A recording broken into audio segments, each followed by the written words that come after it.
Elles jouent un rôle essentiel dans la préservation de l'environnement et participent à l'action climatique. Les femmes renforcent leur contribution à la sauvegarde de nos écosystèmes. Au Togo, l'association Filles Debout apporte sa pierre à cet édifice écologique. La présidente de l'AFD Togo nous dira plus sur ce plateau. Vous avez compris, elle est notre invitée dans ce numéro de votre émission Focus. Flora Pialo Yosso, merci d'avoir répondu à notre invitation. Merci. Alors, Madame Yosso, comment mesurez-vous votre contribution en tant que femme à la défense de l'environnement? Merci beaucoup. Et d'abord, j'aimerais remercier la télévision Niwo TV de m'avoir accepté sur son plateau. J'aimerais également remercier tous les auditeurs, tous les téléspectateurs qui nous suivent actuellement.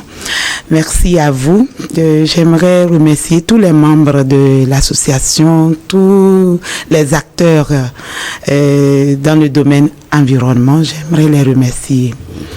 Oui, la contribution, c'est pour nous, même la petite contribution que nous apportons, c'est de servir d'exemple pour que d'autres aussi puissent faire cela. Puisque l'association Filles Debout seule ne pourra rien faire.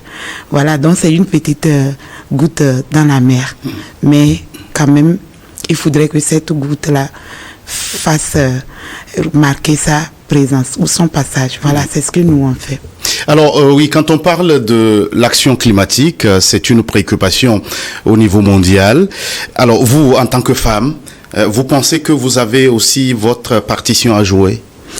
Exactement. Depuis très longtemps, les femmes ont pensé que quand il s'agit des questions climatiques, c'est des hommes.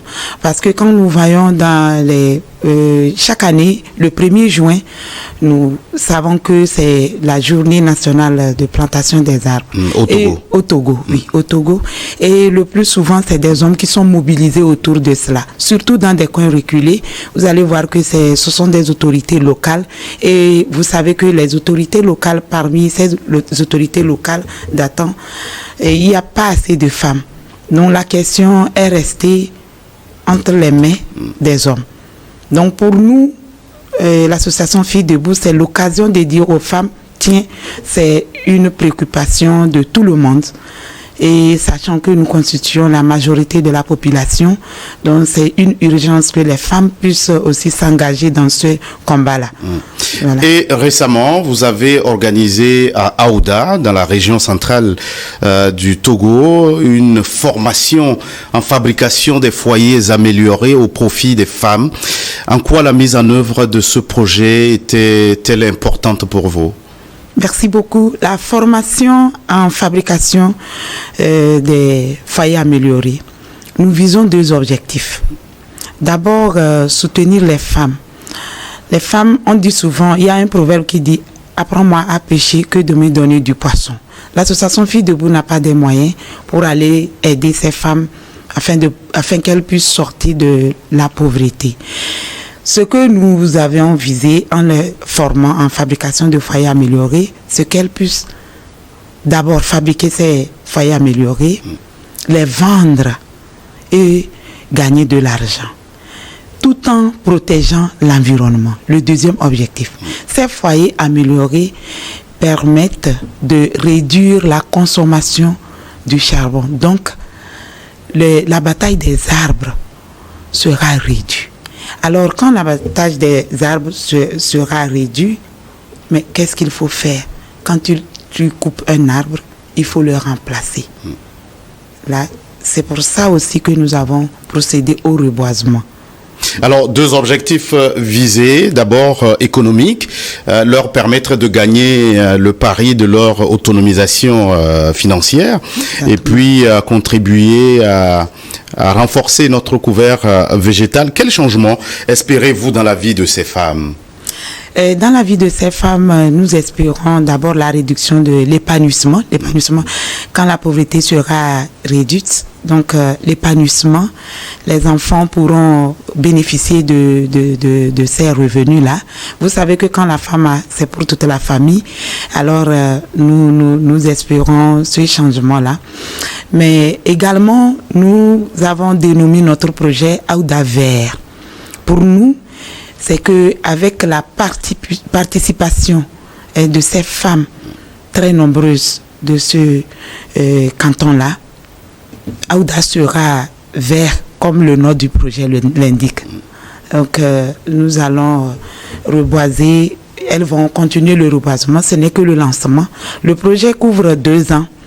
Donc pendant ces 2 ans, nous voulons voir Aouda devenir vert. Alors vous comptez mettre en terre combien de plants? Des milliers de plants. Des milliers de plants. Alors, comment ces femmes ont-elles été sélectionnées? Pourquoi le choix de Aouda? Vous aurez pu aller à Blita ou dans une autre ville? Merci beaucoup. Aouda n'est qu'une 2e localité. Parce qu'il y a de cela 3 ans, en 2021, l'association Filles Debout était dans les savanes, à Bambouaka. C'était la toute première expérience. La première expérience, nous avions fait la fabrication des foyers améliorés. Nous avons fait le reboisement. Bon, cette expérience nous a permis d'améliorer au niveau de Aouda en passant au village propre, comme on le dit ici, ville propre. Rendre aussi propre ce village-là. Alors, j'étais en train de dire, le choix de Aouda aussi, il y a une idée qui est derrière. Les gens qui ont l'habitude de voyager dans le mois de juillet pour aller aux Evala, dans le nord, à leur retour, à chaque moment qu'ils viennent à Aouda, il y a des ignames. Même à partir du mois de mai, il y a des ignames. Mais depuis un certain temps, il y a des changements au niveau du climat. Les pluies ne tombent plus. Cette année, ceux qui ont été aux Evala, à leur retour, il n'y avait pas encore d'ignames à Aouda à la période indiquée. Nous nous sommes dit, tiens, Aouda devient un désert. En référence, tous ceux qui font leur déplacement sur Kara peuvent témoigner ce que je suis en train de dire. Donc, il faudrait qu'on sauve cette image-là. Et c'est ce message-là aussi que nous avons apporté aux habitants de cette localité-là. Alors vous-même, pour le lancement de votre projet, vous étiez à Aouda et devant ces femmes, qu'est-ce que vous leur avez dit? Oui, j'étais devant, c'est plus symbolique.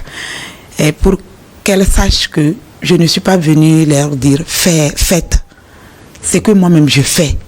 Et si l'occasion me le permettait, à chaque temps que je serai avec elles, je ferai la même chose. Je vais répéter l'action. Parce que si je leur dis faites, elles ne vont pas comprendre. Il faudrait que je sois devant pour leur dire que femme peut le faire. Les femmes peuvent le faire. Les femmes, c'est les questions climatiques, c'est aussi notre question, c'est aussi votre question. Voilà pourquoi j'étais devant, pour qu'elles sachent qu'elles sont aussi concernées. Parce que c'est elles qui vendent le bois. À la maison pour préparer, c'est elles qui préparent. Mais quand on dit reboisement le 1er janvier, ça ne pardon, le 1er juin, excusez-moi, le 1er juin, c'est les hommes seulement qui se mobilisent.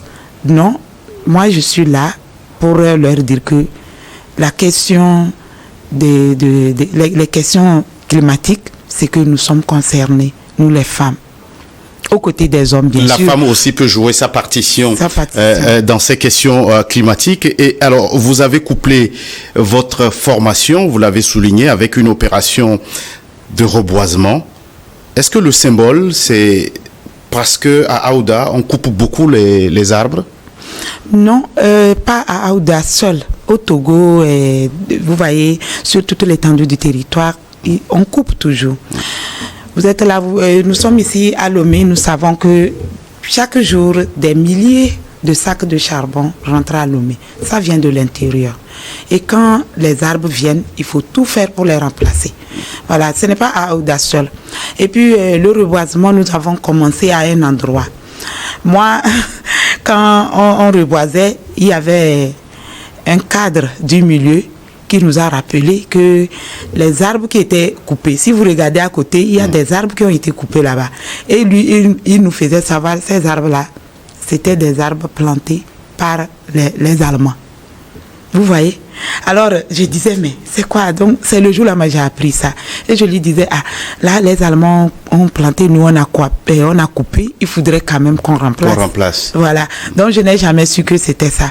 Donc, nous aussi, on est en train de marquer notre présence. Un jour viendra, on dira, voilà, ce sont des arbres plantés par les femmes. Et c'est bon. Voilà.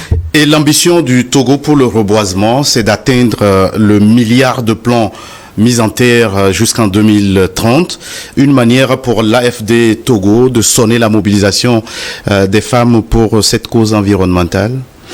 Oui, exactement. Bon, permettez-moi d'abord de remercier le gouvernement et en tête le chef de l'État pour cette initiative. Nous avons aussi constaté sa participation très active à la COP 29 et nous lui tirons notre chapeau. Félicitations à lui. On comprend que les questions climatiques, vraiment, ça tient à cœur. Ce n'est plus la question du gouvernement seul, hein, c'est tout le monde. Donc nous, parmi les milliards d'arbres que le gouvernement compte mettre en terre, l'association Filles Debout fera sa part en mettant en terre des milliers d'arbres. Nous avons commencé et pendant les 2 ans, nous allons atteindre des milliers parmi ces milliards-là. Donc nous voulons marquer notre présence parmi ces milliards-là. Vous avez échangé avec ces femmes, que vous ont-elles dit par rapport à leur ressenti des changements climatiques en milieu rural? Oui, elles ont dit effectivement que pendant les saisons des pluies, normalement, elles n'ont pas connu de pluie et les pluies sont tombées un peu tardivement. Donc, il y a les dégâts au niveau des récoltes, parce qu'en temps normal, actuellement, c'est le temps des récoltes. Et il y a certaines pluies qui sont tombées tardivement, qui ont dû gâter d'autres récoltes. Maintenant, le riz, la culture du riz. Il y a certains endroits où le riz n'a pas du tout donné, ça n'a pas marché. Puisque le riz, c'est la pluie. Quand il n'y a pas de l'eau, il n'y a pas des rizières, on ne peut pas gagner de... Donc c'est ça, elles ont salué l'initiative et elles ont dit qu'elles vont vraiment tout faire pour porter haut l'initiative de l'association Filles Debout.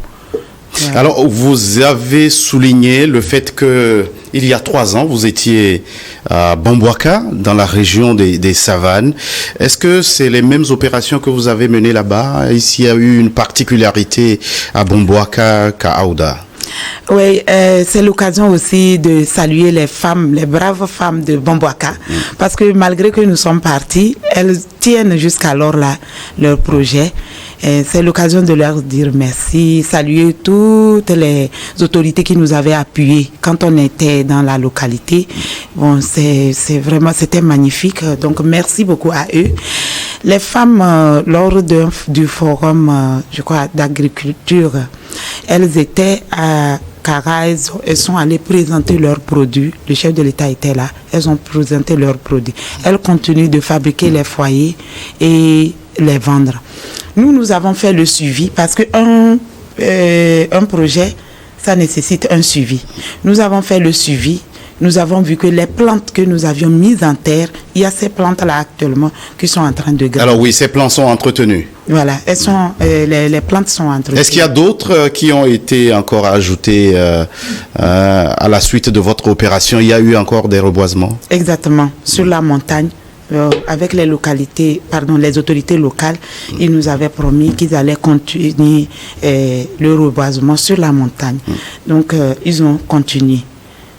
Alors, est-ce que vous avez un retour positif de ces bénéficiaires de vos projets, notamment à Bamboaka? Exactement, nous sommes restés en contact avec elles. On les appelle souvent pour voir comment est-ce qu'elles supportent. Mais pour aller à Aouda, on n'a pas pu les contacter avant d'aller. Mais avant cela, nous sommes restés en contact. On a mis sur pied un noyau. Un comité de suivi. Comité de suivi. Et nous sommes en contact avec la responsable pour voir comment est-ce que les activités évoluent. Alors, Madame Yosso, la mise en œuvre de votre projet à Aouda est intervenue au moment où se déroule à Bakou, en Azerbaïdjan, la COP29. Le timing choisi pour vos activités est-il porteur d'un message eu égard à ces négociations climatiques? Oui, en fait, pour être honnête, c'est une coïncidence heureuse. Puisque l'association comptait faire l'opération en juin. Mais il y a eu du retard dans la finalisation de certaines démarches. Alors ça a fait que c'est venu. Il y a eu cette coïncidence, ça c'est la volonté de Dieu. Et je crois que c'est une coïncidence heureuse pour dire que si aujourd'hui le chef de l'État lui-même s'est levé et qui parle des questions climatiques, les femmes, levez-vous, accompagnez-le. Ce message, ce n'est pas à la population de Aouda seule.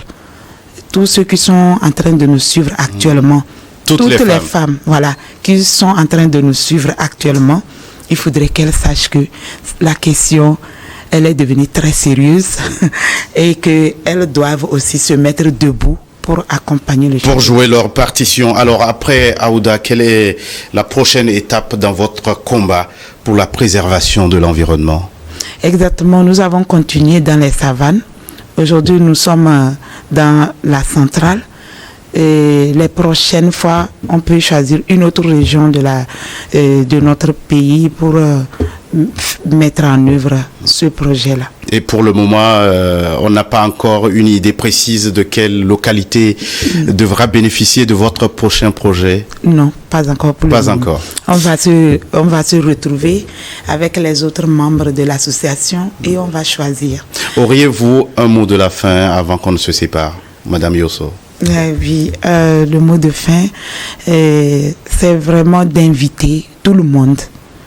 On est venu, l'association Filles Debout dit aux femmes, levez-vous, les questions climatiques, ça vous concerne.